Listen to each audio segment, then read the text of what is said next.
Friends, welcome. This is Neetu Kumari. तो आज का जो हमारा टॉपिक रहेगा वो रहेगा इंटेलिजेंस का, यानी कि इंटेलिजेंस जो है उसके बारे में बता देती हूँ कि हम आज क्या क्या डिस्कस करने वाले हैं। इंटेलिजेंस जो है उसके बारे में बात करेंगे, उसके इंट्रोडक्शन के बारे में कि जो इंटेलिजेंस है वो होता क्या है। दूसरा हम बात करेंगे उसकी डेफिनेशन के बारे में। तीसरा हम बात करेंगे उसके फीचर्स के बारे में। और फोर्थ नंबर पर बात करेंगे इसके टाइप्स के बारे में। रही इसके टाइप्स के बाद, जो इंटेलिजेंस के टाइप्स होते हैं वो हर एक जो मनोवैज्ञानिक है उसने अलग अलग दिए हैं। तो आज हम बात करेंगे हॉवर्ड गार्डनर ने जो इंटेलिजेंस के टाइप्स दिए हैं उनके बारे में हम बात करेंगे। ठीक है, तो चलिए फिर शुरू करते हैं। सबसे पहले जो हमारा टॉपिक रहेगा वो है हमारा इंटेलिजेंस, फिर हम उसके मीनिंग के बारे में बात करते हैं।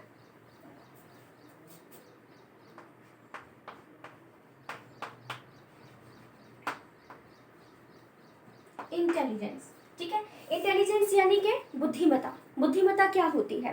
देखो, इंटेलिजेंस का जो मीनिंग होता है ना वो भी अलग अलग विद्वान अपने अपने हिसाब से निकालते हैं। लेकिन अगर हम एक नॉर्मल शब्दों में कहें कि इंटेलिजेंस का मतलब क्या होता है, वैसे अगर हम टेक्निकल उसके हिसाब से कहें तो बोल सकते हैं कि जो इंटेलिजेंस वर्ड है हमारा, ये जो आप इंटेलिजेंस वर्ड देख सकते हैं ये क्या निकला है, ये लैटिन भाषा के जो शब्द है इंटेलिजर, वहाँ से निकला है, जिसका मतलब क्या होता है अंडरस्टैंड करना, यानी कि समझना। तो इस तरह से हम कह सकते हैं कि जो हमारा इंटेलिजेंस वर्ड आप देख सकते हैं ये क्या है, ये लैटिन भाषा, जो लैटिन लैंग्वेज है उसका जो वर्ड है इंटेलिजर, ठीक है, इंटेलिजर, ठीक है, जिससे निकला है, जिसका मतलब होता है अंडरस्टैंड। अंडरस्टैंड मीन्स यानी कि उसको समझना, यानी कि किसी व्यक्ति के द्वारा किसी भी चीज को समझना, उसका आत्मसात करना जो होता है वो इंटेलिजेंस कहलाता है। अगर हम और भी साधारण शब्दों में बात कहें तो इंटेलिजेंस क्या होता है? इंटेलिजेंस यानी कि बुद्धिमत्ता वो क्षमता होती है जिसके द्वारा हम किसी भी चीज को समझते हैं या किसी भी नई सिचुएशन में हम खुद को ढालने की कोशिश करते हैं, खुद को एडजस्ट करने की कोशिश करते हैं, तो वो हमारा इंटेलिजेंस हो जाता है। बहुत सारे लोगों को लगता है कि जो इंटेलिजेंस है वो ही व्यक्ति होते हैं, इंटेलिजेंट वही व्यक्ति होते हैं जिनकी मैथ बहुत ज़्यादा अच्छी होती है या जो प्रॉब्लम सॉल्विंग जो है बहुत फास्ट तरीके से कर लेते हैं, बहुत बेहतर होती है। लेकिन ये एक सही डेफिनेशन नहीं रहेगी। ये जो डेफिनेशन है वो हॉवर्ड गार्डनर ने जो मल्टीपल इंटेलिजेंस थ्योरी दी है उसमें ठीक बैठ सकती है, क्योंकि उन्होंने अलग अलग क्षेत्र में अलग अलग टाइप के जो इंटेलिजेंस है उसके बारे में बात करी है, तो उसमें डेफिनेशन ठीक रहेगी। लेकिन अगर नॉर्मल हम इंटेलिजेंस के बारे में बात करते हैं तो क्या हो सकता है कि इंटेलिजेंस एक प्रकार की ऐसी क्षमता होती है जो हमें किसी भी न्यू सिचुएशन में खुद को संभालने, खुद को ढालने और खुद को एडजस्ट करने की जो एबिलिटी हमें प्रोवाइड करती है, तो वो हमारी इंटेलिजेंस होती है। ठीक है, तो ये एक सबसे पहले हमने बात कर ली कि इंटेलिजेंस जो है उसका मतलब क्या होता है। उसके बाद हमारे पास आता है इंटेलिजेंस की हम डेफिनेशन की बात करते हैं। डेफिनेशन का करना बहुत ज़्यादा ज़रूरी है। देखो, अगर हम सबसे पहले हमने इंट्रोडक्शन की बात करी है तो जो इंट्रोडक्शन होता है वो पूरे 2 मार्क्स का होता है, यानी कि जब आप क्वेश्चन को सॉल्व करते हैं ना तो आपका जो अलग अलग चीज़ें होती हैं उसमें आपके मार्क्स बटे हुए होते हैं। हम जैसे इंटेलिजेंस की बात करते हैं तो जो इंटेलिजेंस है ना ये पूरे जो हमारा इंट्रोडक्शन है वो पूरे 2 मार्क्स का होता है। दूसरे नंबर पर हम बात करेंगे डेफिनेशन की। डेफिनेशन भी पूरे 2 मार्क्स की होती है। तो बहुत सारे बच्चे ऐसे होते हैं जो डेफिनेशन को बिल्कुल भी ध्यान नहीं देते हैं, लेकिन बहुत ज़्यादा ज़रूरी है क्योंकि आपके पूरे के पूरे 2 नंबर आपकी डेफिनेशन को ही दिए जाते हैं। इसीलिए चाहे हिंदी मीडियम का बच्चा हो चाहे इंग्लिश मीडियम का बच्चा हो, उन्हें डेफिनेशन को किसी भी हालत में कभी भी डेफिनेशन को नहीं छोड़ना है, उन्हें उनको लिखना ही लिखना है। ठीक है, और ये भी आपको पता है कि हिंदी मीडियम के जो बच्चे होते हैं, ठीक है, वो इंग्लिश में भी डेफिनेशन लिख सकते हैं, तो उनको अलाउ करके रखा है। लेकिन इंग्लिश मीडियम के जो स्टूडेंट्स हैं वो हिंदी में नहीं लिख सकते हैं। बट ये है कि हिंदी मीडियम के जो स्टूडेंट्स हैं उनको कहीं ना कहीं छोटा सा बेनिफिट हमें देखने को मिल जाता है। ठीक है, अब हम बात करते हैं इसकी डेफिनेशन के बारे में कि जो डेफिनेशन है वो किसने दी है और क्या दी है। बाकी मैं अगर डेफिनेशन की भी बात करूं तो इसकी भी एक खासियत होती है कि जिसने भी कोई भी डेफिनेशन दी है किसी भी टॉपिक को लेकर, तो आपको वैसी की वैसी ही लाइनें याद करनी पड़ती हैं, उनको समझना पड़ता है। ऐसा नहीं कर सकते आपने कि मान लो अपनी इंटेलिजेंस का मतलब समझ लिया और आप अपने शब्दों में उसको लिख रहे हैं, ऐसा आप नहीं कर सकते। आपको डेफिनेशन वैसी की वैसी ही लिखनी पड़ेगी, वैसी की वैसी याद करनी पड़ेगी जैसे कि किसी मनोवैज्ञानिक ने दी है। बिल्कुल A to Z वही वर्डिंग आपको याद करनी पड़ेगी, लेकिन डेफिनेशन कभी भूलिएगा नहीं। ठीक है, आपको ज़रूर डेफिनेशन जो है वो याद करके आनी है। ठीक है, तो अब हम बात करते हैं इसकी डेफिनेशन के बारे में।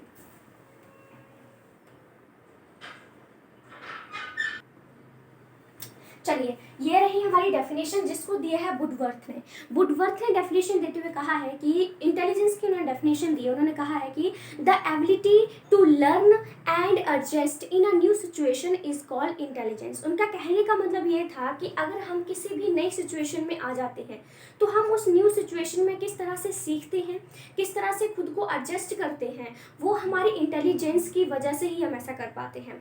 ठीक है, जैसे मैं यहाँ पर एग्जाम्पल की बात करती हूँ, एग्जाम्पल हमारा आता है कोरोना का एग्जाम्पल आता है। हमारे लिए एक न्यू सिचुएशन थी, है ना, उसमें हमने कितना कुछ सीखा, एक नई बीमारी के बारे में सीखा, कैसे बचना है, कैसे हमें दवाइयाँ लेनी चाहिए, किस तरह के हमें कुछ चीज़ें करनी चाहिए। ठीक है, तो वो चीज़ें हमने सीखी। दूसरा, हम यहाँ पर एडजस्ट की बात करते हैं, हमने एडजस्ट भी किया। हम कभी इतने लॉन्ग टाइम तक घर में नहीं रहे, हमें आदत नहीं, लेकिन फिर भी हमने जो है एडजस्ट किया। ठीक है, तो ये सब चीज़ें क्या है, ये हमारी इंटेलिजेंस की वजह से आती हैं। तो जो वुडवर्थ है उन्होंने बहुत बेहतर तरीके से इन लाइनों में ही इंटेलिजेंस को एक्सप्लेन कर दिया है कि इंटेलिजेंस क्या होती है, वो हमारी क्षमता होती है, वो हमारी एबिलिटी होती है जिसमें हम सीखते हैं, हम एडजस्ट करते हैं इन अ न्यू सिचुएशन में। ठीक है, तो ये हमारी डेफिनेशन आ जाती है। उसके बाद हम बात करते हैं इसके फीचर्स के बारे में। ठीक है, इसके फीचर्स जो है हमारे बहुत सारे हमें फीचर्स देखने को मिल जाते हैं, या फिर यूँ कहें इसके फीचर्स की बात कर सकते हैं, या फिर इन्हीं पॉइंट्स को, जो मैं आपको पॉइंट्स बताने वाली हूँ, इन्हीं पॉइंट्स को हम इसके इंपॉर्टेंस में भी ले सकते हैं। तो बहुत ज़रूरी है आपके लिए चीज़ें करना, ताकि आपको जैसे हम इसके टाइप्स के बारे में बातचीत तो करेंगे, लेकिन हमें इसके जो फीचर्स हैं वो पूछे जाते हैं पेपर में, तो हमें किस तरह से मेंशन करना है वो हमें पता होना चाहिए। ठीक है, तो हम जो क्या करते हैं, इसके फीचर्स की बात करते हैं। सबसे पहला जो फीचर आता है, जो कि बहुत ही कॉमन है, जो कि हमें नॉर्मली जो है वो पता भी होना चाहिए, वो हमारा आता है कि जो इंटेलिजेंस होती है वो हमारे व्यवहार, हमारा जो बिहेवियर होता है और हमारा जो काम होता है उसको प्रभावित करती है। ठीक है, मैं शॉर्ट फॉर्म में इसको लिख रही हूँ, व्यवहार व काम। ठीक है, व्यवहार व कार्य।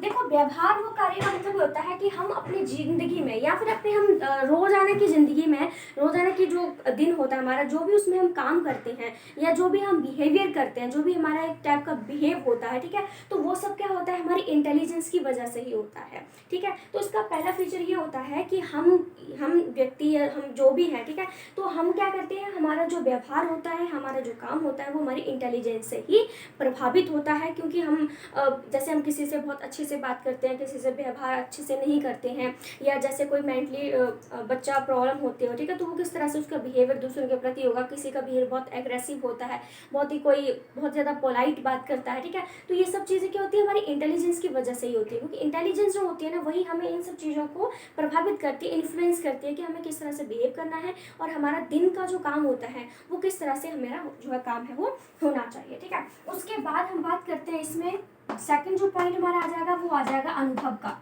अनुभव यानी कि एक्सपीरियंस। हम दिन भर में जो भी चीज़ सोचते हैं, या जिनके बारे में भी हमारे दिमाग में थॉट आते हैं, जो भी हम इमेजिनेशन कर पाते हैं, तो वो सारी जो चीज़ें होती हैं वो भी हमारी इंटेलिजेंस की वजह से हो पाती है। क्योंकि हम कई बार, जैसे हम फील्ड ट्रिप पे बच्चों को लेके जाते हैं, तो वहाँ पर बच्चों का जो बच्चे एक्सपीरियंस करते हैं ना, तो वो अपने किससे करते हैं, अपने जो भी जैसे उनकी सेंसेस हैं, हमें पता है कि हमारी 5 सेंसेस होती हैं, तो बच्चे क्या करते हैं, उन्हीं 5 सेंसेस से ही क्या करते हैं, एक्सपीरियंस करते हैं, और जो भी उनको काम दिया जाता है, जो भी प्रोजेक्ट दिया जाता है, या जो भी चीज़ उनको दी जाती है, वो बहुत बेहतर तरीके से जो है उसको कर पाते हैं, क्योंकि बच्चे उसको खुद एक्सपीरियंस कर पाते हैं। क्योंकि आपने भी सुना है कि जब हम चीज़ों को एक्सपीरियंस करके सीखते हैं तो बहुत लॉन्ग टाइम तक वो चीज़ें हमें याद रहती हैं, जो कि बहुत अच्छी बात भी होती है। ठीक है, तो इस तरह से जो है हमारा इसका मीनिंग, ये जो सेकंड पॉइंट हमारा कवर हो जाएगा। उसके बाद हमारे पास जो तीसरा पॉइंट आता है वो हमारे आता है सेल्फ अवेयरनेस। सेल्फ अवेयरनेस को क्या बोलते हैं, खुद के बारे में जानना। ठीक है, क्योंकि बहुत सारे ऐसे हम लोग होते हैं, ह्यूमन होते हैं, जिनको अपने बारे में ही वो अवेयर नहीं होते हैं। ठीक है, क्योंकि जैसे मैं नॉर्मल एग्जांपल हमेशा देती हूँ कि अगर कई बार होता है कि आप थोड़े से चिड़चिड़ा सा फील करते हैं, आपको बहुत गुस्सा आता है, लेकिन आपको कई बार पता ही नहीं होता है कि आप चिड़चिड़े क्यों हो रहे हो, आपको गुस्सा क्यों आ रहा है। किसी ने पूछ भी लिया कि क्या हुआ तुझे, तो आपको खुद ही नहीं पता, बोलते हैं कि नहीं, मुझे नहीं पता मुझे क्या हुआ है। ठीक है, तो इंटेलिजेंस जो होती है वो आपको आपके बारे में बताने की कोशिश करती है। आप अपने बारे में जान पाते हैं कि आपको किसी चीज़ पे गुस्सा आ रहा है, या आप कुछ फील कर रहे हैं, खुशी फील कर रहे हैं, सैड फील कर रहे हैं, तो वो किस लिए फील कर रहे हैं वो आपको पता होना चाहिए।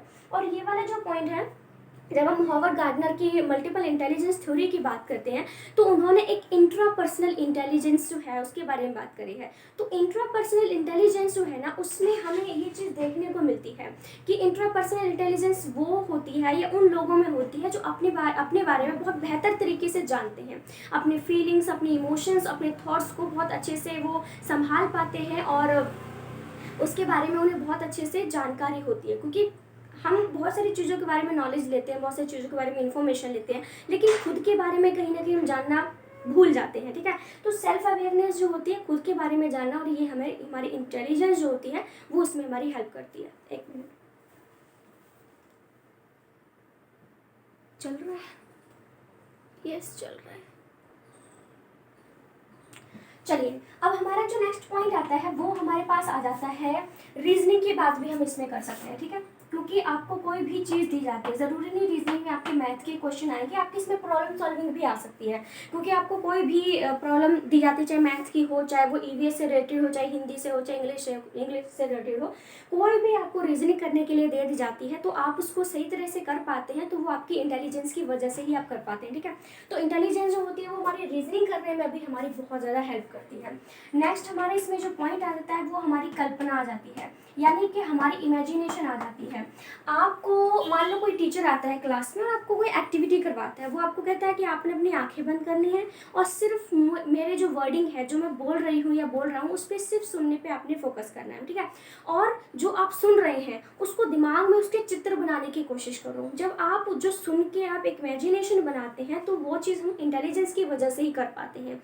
जो कि एक मेंटली डिटार्डेड जो बच्चा होता है वो कहीं ना कहीं आपसे थोड़ा सा पीछे रह सकता है, ठीक है। लेकिन अगर आप बिल्कुल ही ठीक हैं, ठीक है, तो आपकी इंटेलिजेंस जो होती है वो आपको जो इमेजिनेशन होती है उसको बढ़ावा देने में बहुत हेल्प करती है।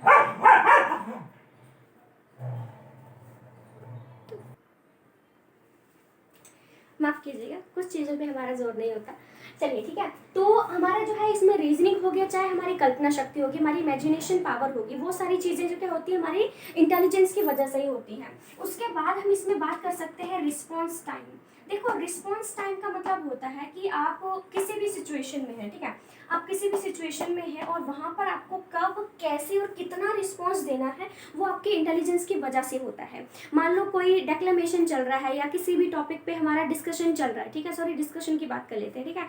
जैसे हम किसी इन्वायरमेंटल इश्यूज़ के बारे में ही बात कर लेते हैं, तो उसमें डिस्कशन चल रहा है, तो आपने वहाँ पहले क्या करना है, एकदम से क्रिटिसिज्म नहीं शुरू कर देना। अगर किसी ने अपने विचारों को सामने रखा है, आपने उसको ध्यान से सुनना है कि उसकी वजह क्या है, या उन्होंने को जो जो पॉइंट रखे हैं वो सही भी हैं या गलत हैं, ठीक है। तो आपने पूरा माहौल को देखना है, उसके बाद आपने रिस्पॉन्स करना है, उसके बाद आपने चीज़ों के बारे में अपने विचारों को सामने रखना है। तो वो क्या होता है, हमारा इंटेलिजेंस की वजह से ही हमारा हो जाता है, ठीक है। उसके बाद हमारा नेक्स्ट पॉइंट आता है, वो हमारे इमोशंस आ जाते हैं, ठीक है। इमोशंस, कुछ लोग होते हैं बहुत ही इमोशनली वीक होते हैं, बहुत हर बात पे रोने लग जाते हैं, या उन्हें बहुत ज़्यादा गुस्सा आने लग जाता है, बहुत ज़्यादा अकेला रहना शुरू कर देते हैं। तो ये क्या है, आपको पता है कि गुस्सा, प्यार, किसी से चिढ़ होना, ठीक है, ये सारे हमारे इमोशंस होते हैं जिनको हम देख नहीं सकते, जिनको हम छू नहीं सकते, सिर्फ फील कर सकते हैं, ठीक है। तो इमोशंस जो होते हैं, जिनको कब कैसे कंट्रोल करना है, वो हम इंटेलिजेंस की वजह से ही कर पाते हैं। क्यों कर पाते हैं? क्योंकि अब आप किसी बड़ी सभा में बैठे हैं और वहाँ पर आप इमोशनल हो गए हैं, तो आप वहाँ रोना नहीं शुरू करेंगे, आपकी इंटेलिजेंस आपको वहाँ रोक देगी। वो इंटेलिजेंस कहेगी कि नहीं, यहाँ पे आपने अपने आंसुओं को नहीं दिखाना है। तो वहाँ पे आप बिल्कुल इस तरह से लोगों को दिखाने की कोशिश करेंगे कि आप बिल्कुल नॉर्मल हैं, आपको कुछ नहीं हुआ है, ठीक है। तो इमोशंस क्या होते हैं, जैसे किसी बात पर आपको किसी व्यक्ति पर गुस्सा आ रहा है, तो वहाँ पर आप गालियाँ देना नहीं शुरू करेंगे, आप झगड़ा जो है वो करना नहीं शुरू कर देंगे, आप वहाँ पे शांत रहेंगे। तो ये जो शांत वाली फीलिंग है वो आपकी इंटेलिजेंस की वजह से ही आती है, ठीक है। तो हमारे 7 पॉइंट्स यहाँ पे कवर हो गए इसके फीचर्स के या फिर इसके इंपॉर्टेंस कह लीजिए। देन उसके बाद हमारे पास नेक्स्ट जो पॉइंट आता है वो है अलग अलग जो स्थितियाँ होती हैं, अलग अलग जो सिचुएशन हमारी होती है, ठीक है। देखिए, मैं बाइलिंगुअल लैंग्वेज को लेके चलती हूँ, मैं कई बार इंग्लिश में पॉइंट लिखती हूँ, कई बार हिंदी में लिखती हूँ, ठीक है, जो कि नॉर्मल है, ठीक है। तो अलग अलग स्थितियों को जोड़ना, अलग अलग स्थितियों को जोड़ना। अब यहाँ पर बहुत ही अच्छा एग्जाम्पल हमारा, अगर मैं पुलिस वालों का एग्जाम्पल लेती हूँ तो बहुत बेहतर रहेगा। क्यों? क्योंकि आपने देखा होगा कि जब भी उनके पास कोई केस आता है, जब वो उस केस को सॉल्व करते हैं तो क्या करते हैं, अलग अलग कड़ियों को आपस में जोड़ने की कोशिश करते हैं। जैसे अभी यहाँ पर कोई मर्डर हुआ है और कुछ साल पहले भी उसी टेक्निक से मर्डर हुआ है, ठीक है, तो वो उस कड़ी से जोड़ने की कोशिश करते हैं, तब जाके उनका जो केस है वो आराम से सॉल्व हो जाता है। तो ये कहाँ से होता है? ये हमारी इंटेलिजेंस से होता है। आप इंटेलिजेंस का मतलब मैंने पहले बता दिया था कि अगर आपके मार्क्स ज़्यादा अच्छे आते हैं क्लास में तो आप इंटेलिजेंस नहीं है, ये कोई क्राइटेरिया नहीं है आपके इंटेलिजेंस को मापने का। अलग अलग सिचुएशन में आपकी इंटेलिजेंस जो है आपको देखने को मिल सकती है, लेकिन अलग अलग स्थितियों को जोड़कर आप किसी प्रॉब्लम को जब सॉल्व करते हैं तो हमारी इंटेलिजेंस की वजह से ही पॉसिबल हो पाता है, ठीक है। तो मुझे लगता है कि आपको इसके जो फीचर्स हैं वो अच्छे से समझ में आ गए होंगे। पूरे 8 पॉइंट हैं, इंग्लिश में भी लिख दिए मैंने और हिंदी में भी मैं लिखती रहती हूँ, मुझे जिस तरह से जो चीज़ ठीक लगती है मैं उस तरह से लिख देती हूँ, ठीक है। तो चलिए अब हम इसके अगले पॉइंट की बात करते हैं, उसमें हम बात करते हैं इसके टाइप्स के बारे में, ठीक है। अब हम बात करते हैं इसके टाइप्स के बारे में। इसके टाइप्स में आप देख सकते हैं ये 4 मैंने मनोवैज्ञानिकों के नाम लिखे हैं, ठीक है। इन्होंने, क्योंकि हम इंटेलिजेंस को किसी एक चीज़ में नहीं देख सकते कि हाँ इंटेलिजेंस के सिर्फ यही टाइप होते हैं, अलग अलग मनोवैज्ञानिक होते हैं जिन्होंने अलग अलग तरीके से जो इंटेलिजेंस है उसको डिवाइड किया हुआ है, उसके टाइप्स को हमें बताने की कोशिश की है। जैसे सबसे पहले हम बात करते हैं स्पीयरमैन की। स्पीयरमैन जो है उन्होंने 2 फैक्टर थ्योरी दी है। इन्होंने 2 तरह से बात करें तो 2 भागों में इंटेलिजेंस को बांटा है, इसके 2 फैक्टर बताए हैं। एक स्पेसिफिक फैक्टर होता है, एक हमारा जनरल फैक्टर होता है, ठीक है। तो 2 प्रकार की जो इंटेलिजेंस है इन्होंने बोली है, जैसे जिसको हम GS फैक्टर थ्योरी जो है शॉर्ट फॉर्म में बोलते हैं। जी का मतलब क्या होता है? जनरल। एक होता है स्पेसिफिक। जर्नल इंटेलिजेंस कौन सी होती है? जर्नल जो हर किसी में होती है, ठीक है, नॉर्मल के जो रोजाना हम सभी काम करते हैं तो हमारी जर्नल इंटेलिजेंस होती है। लेकिन स्पेसिफिक इंटेलिजेंस क्या होती है? स्पेसिफिक इंटेलिजेंस वो होती है जो हम किसी एक स्पेसिफिक चीज़ में इंटेलिजेंट होते हैं। जैसे मैं घर के सारे काम कर लेती हूँ लेकिन मैं संगीतज्ञ भी हूँ, मतलब मैं सिंगिंग बहुत बेहतर करती हूँ, मैं इसी में अपना फ्यूचर बनाने की कोशिश करती हूँ, ठीक है। तो यानी कि मैं जो रोजाना के काम करती हूँ वो मेरी एक जर्नल इंटेलिजेंस है, तो जो कि हम सभी में होती है।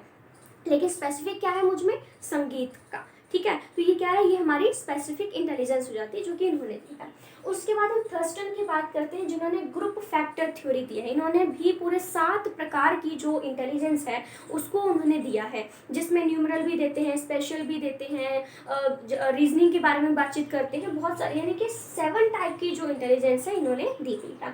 उसके बाद हम हॉवर्ड गार्डनर की बात करते हैं तो उन्होंने मल्टीपल इंटेलिजेंस, इन्होंने पूरे 8 प्रकार की जो इंटेलिजेंस है उसके बारे में बात करी है, जो कि बहुत इंपॉर्टेंट भी है। और हॉवर्ड गार्डनर पे मैं एक PDF बना के जो है वो, ठीक है, रिकॉर्डेड वीडियो बना के मैं अपलोड कर चुकी हूँ। अगर किसी को, वैसे तो मैं समझाऊंगी, यहाँ पर भी समझाऊंगी इसको, ठीक है, लेकिन मैंने रिकॉर्डेड वीडियो पहले से बना रखी है। अगर आपको वो देखनी, इसमें इंग्लिश और हिंदी दोनों को ही मैंने लिखा हुआ है, ठीक है, तो अगर आपने वो चीज़ देखनी है तो आप देख सकते हैं, ठीक है।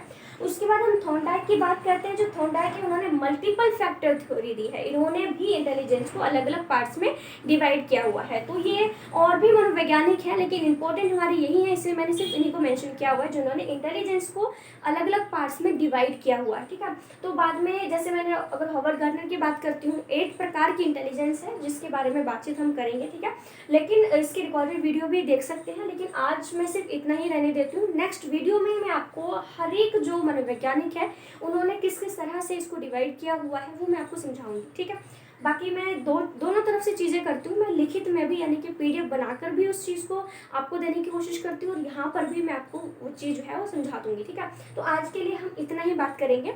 और लास्ट में हमारा एक चीज़ बहुत इंपॉर्टेंट रह जाती है, जो बच्चे बिल्कुल भी उस चीज़ को इंपॉर्टेंस नहीं देते हैं, वो हमारा कंक्लूजन आता है। कंक्लूजन भी आपका 2 मार्क्स का आता है। मैंने आपको पहले बताया कि जो इंट्रोडक्शन होता है वो हमारा 2 मार्क्स का होता है, जो हमारी डेफिनेशन होती है वो 2 मार्क्स की होती है, और बीच का जितना भी हिस्सा होता है जिसमें चाहे फीचर्स पूछी हो, चाहे इंपॉर्टेंस पूछी हो, चाहे कोई भी चीज़ पूछी हो, वो उसके मार्क्स लगते हैं। और लास्ट में हमारा कंक्लूजन आता है, वो भी आपका 2 नंबर का होता है। बच्चे ज़्यादातर कंक्लूजन को बिल्कुल ही दरकिनार कर देते हैं, निष्कर्ष बिल्कुल भी लिख के नहीं आते हैं, जो कि बहुत बुरी बात है। आपके 2 नंबर यहाँ से बिगड़ जाते हैं, ठीक है। तो हर चीज़ को मेंशन करें जो कि बहुत ज़्यादा ज़रूरी है, ठीक है। तो आज की हमारे वीडियो में सिर्फ इतना ही है। अगर आपको सेशन अच्छा लगा तो वीडियो को लाइक, शेयर, सब्सक्राइब कर सकते हैं। So thank you so much friends, thank you.